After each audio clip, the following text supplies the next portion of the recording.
tetapi ada ruang-ruang tertentu untuk kepentingan masyarakat banyak, dalam hal ini kali dan aktivitas penyekupan. Kau jangan pernah berpikir bahwa pergerakan dan sepak terjangmu di lapangan tidak termonitor oleh saya atau tidak termonitor oleh kantor. Saya bilang, siapa tandemmu juga saya ketahui. Saya bilang, nah ini kan ada simbiosis mutualis antara kau dengan Amran. Saya sampaikan seperti itu. Nah, jadi begitu Ketua.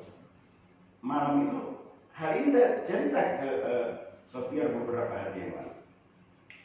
Seketika dia telepon, entah siapa saya tidak tahu. Nampaknya Pak, kita harus merubah skema agar memberi ruang masyarakat yang melakukan aktivitas untuk galikit dan penyekopan dan seterusnya. Ini berbahaya. Saya tidak tanya siapa, tetapi saya bilang setelah itu, terserah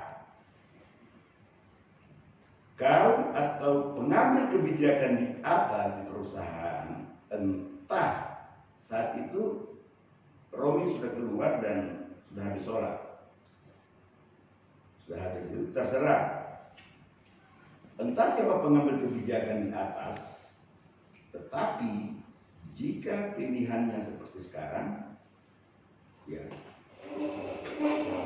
semua yang di atas itu adalah saudara kita bersama. Jika bertahan pada pilihan itu, tidak satu lembar setengah lembar surat saya keluarkan, pasti stop semua. Tinggal kau pilih. Kau dengan keserakahanmu dan beberapa temanmu, atau tidak sama sekali. Iya, nanti kita bicarakan. Nah, hal itulah kemudian beberapa hari yang lalu saya cerita sama Sofia. Nah, sebelum saya juga pamit pulang dan dia juga mendahului saya ketika itu, tapi sebelum dia pamit, dia membawa Eka sampaikan Agus Dadang itu adalah kirimkan somasi ya, atas nama LBH Sultan. Terkait apa itu? Terkait pertemuan entah di mana yang pernyataan penyangkalan atau pengingkaran terhadap hak wilayah dengan segala ikutannya yang disampaikan oleh Pak siapa itu mantan Kadis Pertambangan di forum tersebut. Di forum itu saya tanya siapa mewakili perusahaan dan siapa yang bertanda kesepakatan itu. Ya sebutlah Amran, Cepi, dan mungkin termasuk dia yang menyampaikan itu bertanda tangan, saya lupa ingat, tapi yang pasti forum itu forum bersama ya diharapkan melakukan implementasi dan ada ruang masyarakat di situ. Tetapi kenyataannya tidak seperti itu. Saya bilang, wah itu bagus, itu biarkan saja. Saya bilang biarkan saja berlanjut, dan hal yang serupa saya sampaikan ke Sofia ketika 2-3 hari kemarin saya ke rumah. Biarkan saja. Nah itu biar dorong berproses sampai di pengadilan supaya pihak-pihak yang sudah kita tahu bersama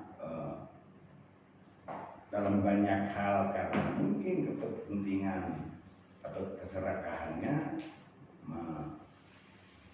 di hadapan kita semua mengokekan, tetapi pada prakteknya membuat yang lain. Jika itu berproses sampai di pengadilan, pasti akan disikat sama internal perusahaan yang tentunya tingkatannya lebih tinggi yang ada di Jakarta. khususnya ke Amran, Cepi dan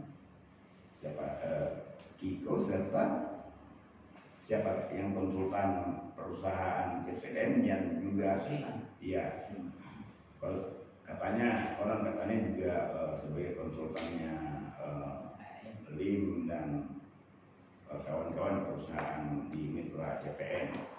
Itu hal yang saya sampaikan.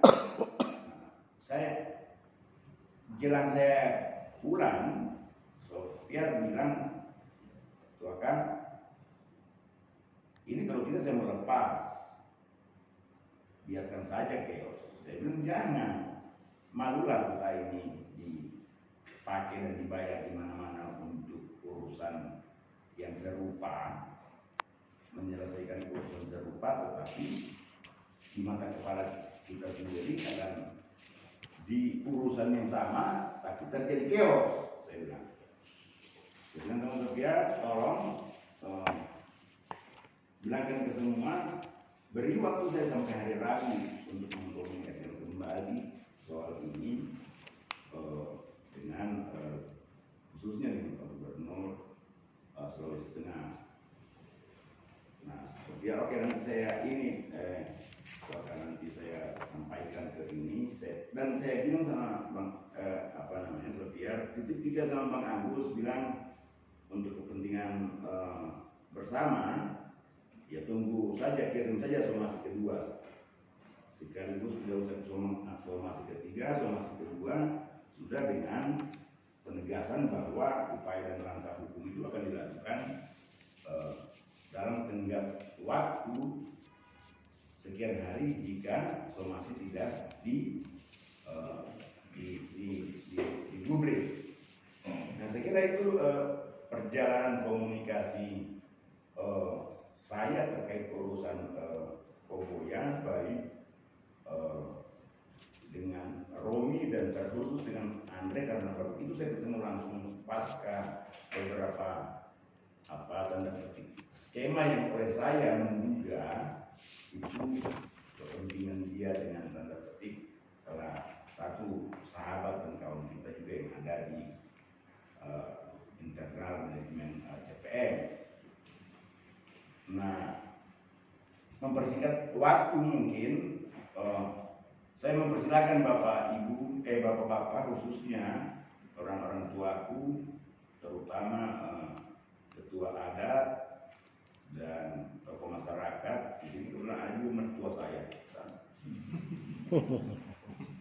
dan tentunya kawan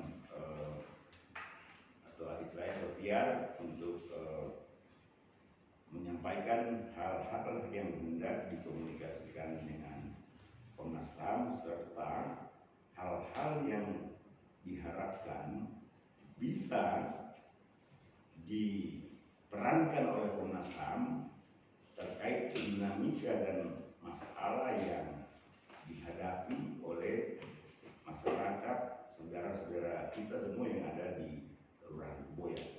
Waktu dan kesempatan kami silakan. Ya, terima kasih Pak Ketua. Jadi kebetulan Pak Sofiar juga sudah hadir. Pak Sofiar ini dalam kapasitas di masyarakat yang kemarin pertemuan Pak Ketua itu adalah jabatan yang disandang sebagai kepala ketua koperasi.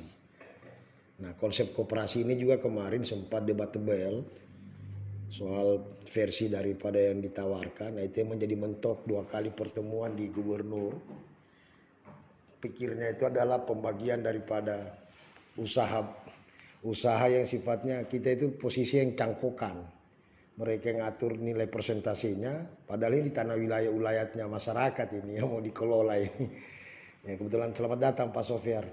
Jadi saya mungkin persilakan sama Pak Eso. Kita mulai dengan Pak Eso, Sekretaris Adat Lembaga Adat Koboya. Terima kasih. Iya, Bang Gus, sebelum Pak Eso, mumpung saya ingat. Iya.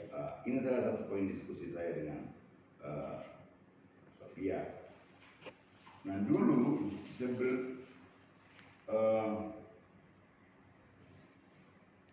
sebelum kemudian Rudi mengambil tindakan penutupan total atas komunikasi Khalid dengan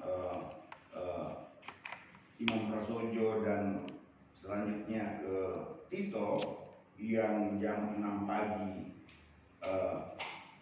Kapolda sudah datang melakukan penutupan total.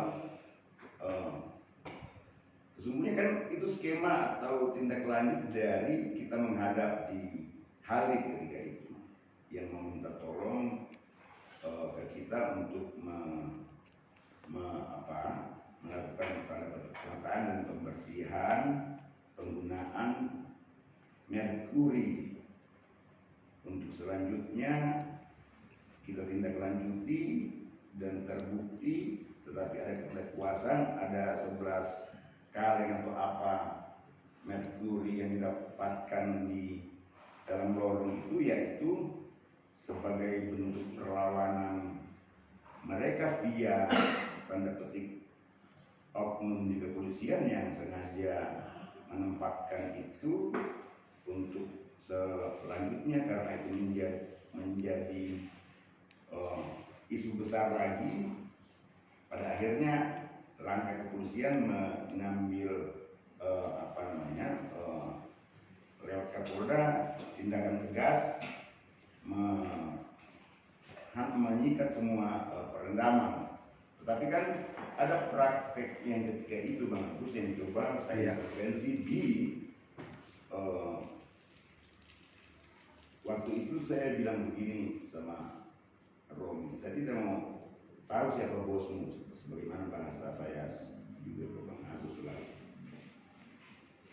Tapi ada gagasan seperti ini, lakukan perendaman atau praktek pengelolaan material pertambangan di atas, itu memberi ruang dan alokasi tanda petik peruntukan khusus ke masyarakat. Dan ketika itu dilakukan, ada kolam khusus untuk masyarakat dan hingga sampai pada pembagian hasil. Untuk selanjutnya terjadi penutupan itu cerita yang saya bilang dari itu. Nah, tapi nampaknya setelah saya eksplor dengan Sofia, mereka hendak mereplikasi gagasan yang sama, tapi dalam praktek yang berbeda. 70-30 diproduksi. Iya, ada kolam yang untuk koperasi, tapi hasilnya dari hasil kolam koperasi misalnya untuk masyarakat itu 30% untuk masyarakat, 70% tetap. Nah, saya bilang ini logikanya masuk akalnya di mana? Saya bilang jika seperti itu sama dengan melakukan pemalangan atas akses masyarakat yang urusan perut tadi untuk Kalikit dan Sekop. Iya, betul. Itu yang saya bilang ke Sofian. Makanya tadi pertanyaan saya ke Bang Agus, jika keinginan masyarakat kelola sendiri, pemodalnya dari mana? Kan begitu. Kalau tidak saya hendak berpihak ke LIM atau di mana, tidak. Tapi kenapa tidak praktek skema serupa dilakukan? Tetap tanda petik Bapak asuhnya misalnya LIM. Sebab kalau semakin banyak juga pemodal, orang akan ada kompetisi yang tidak sehat, Bang Ibu. Betul. Seperti itu. Kalau kita memberi ruang dengan mentaktisi sebagaimana praktek yang lalu, kita paksa ada kolam perendaman khusus untuk masyarakat sebagaimana yang lalu, tetapi misalnya Bapak asuhnya tetap dia, sehingga dia merasa tidak mendatangkan pesaing-pesaing dia. Nah, tetapi misalnya 2-3 kolam atau 4-5 kolam untuk masyarakat misalnya. Nah, tetapi kalau ada gagasan lain dari itu, tidak soal kita diskusikan di sini. Apapun keputusannya, saya akan coba ramu untuk bagaimana menjadi kebaikan kita bersama. Nah, saya kira itu. Silakan.